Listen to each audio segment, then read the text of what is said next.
रेणुका की शादी कुछ ही दिनों पहले शास्त्री नगर में हुई थी। रेणुका बहुत ही आलसी लड़की थी। वो दिन भर बेड पर सोती रहती या फिर मैगजीन पढ़ती रहती और घर के काम भी धीरे धीरे ही करती। एक दिन उसकी सास उसके पास आती है। बहू, आज बेसन का चिला बना दे, बड़ा मन कर रहा है। हाँ मम्मी जी, बनाती हूँ थोड़ी देर में। थोड़ी देर में? अरे थोड़ी देर में तो रात के खाने का वक्त हो जाएगा बहू।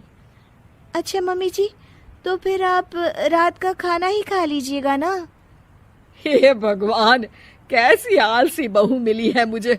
हर काम को बस टालती ही रहती है। रेणुका दिन भर बस आलस पना ही करती रहती। एक बार रात के खाने पर सब बैठे हैं तो रेणुका का पति कहता है, अरे ये क्या, आज फिर से करेला? रेणुका, हफ्ते में तीसरी बार ऐसा हुआ है कि करेला बन रहा है। कुछ भी बना लिया करो। अरे इतनी सारी सब्जी मिलती है मार्केट में। हाँ, पर अब कौन मार्केट जाए और सब्जी लेकर आए, इसीलिए जो था घर पर वही बना दिया। बहू, फ्रिज खोल कर देखती तो पता चलता कि सारी सब्जियां रखी होती है। पर तुम्हारा आलसपन खत्म हो तो तुम्हारी नजर जाए ना। विशाल कमरे में आकर रेणुका से पूछता है, रेणुका, मैंने कहा था तुमसे कि मेरे लिए रुमाल ले आना। मेरे सारे रुमाल खराब हो गए हैं।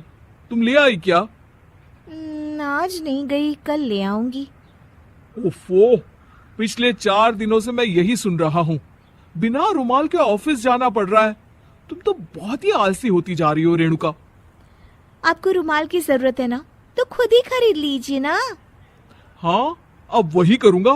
तुम्हारे भरोसे बैठा रहा तो कुछ नहीं होगा। एक दिन दरवाजे पर बेल बज रही होती है और रेणुका सोफे पर बैठी होती है, पर आलस में दरवाजा खोलती ही नहीं। अरे बहू, कितनी देर से बेल बज रही है।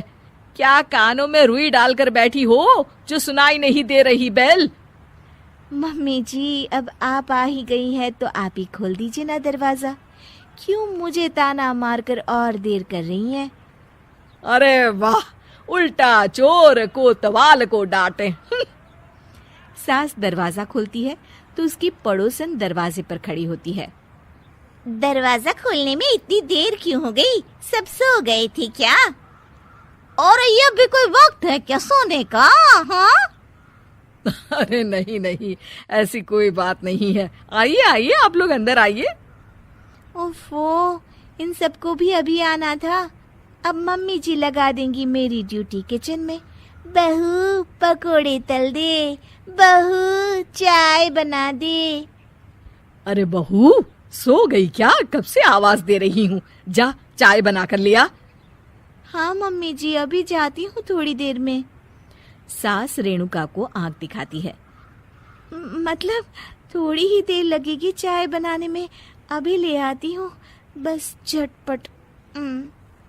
रेणुका रसोई में जाती है और इसी आलसीपन में वो चीनी की जगह नमक डाल देती है। जैसे ही सब चाय का घूंट भरते हैं, चाय थूक देते हैं। थू थू थू थू, ये कैसी चाय बनाई है तूने रेणुका? इसमें तो सारा नमक भरा है।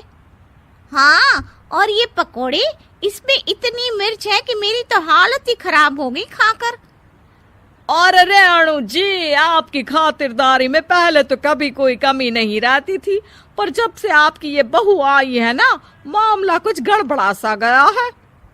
हाँ हाँ, जहाँ आप इतनी एक्टिव है, वहीं आपकी बहू एकदम आलसी, एकदम राम मिलाई जोड़ी लगती है।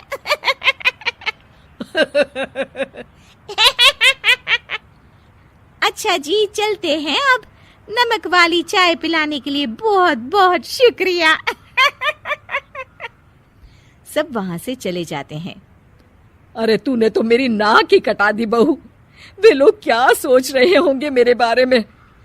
मम्मी जी, मैंने तो शक्कर ही डाली थी, पता नहीं नमक कैसे बन गई शक्कर। शक्कर नमक नहीं बना बहू रानी, तुम्हारा ये जो आलसपना है ना, ये उसी का नतीजा है। सॉरी मम्मी जी, अब मैं ये आलसपन छोड़कर सारे काम अच्छे से मन लगाकर करूंगी।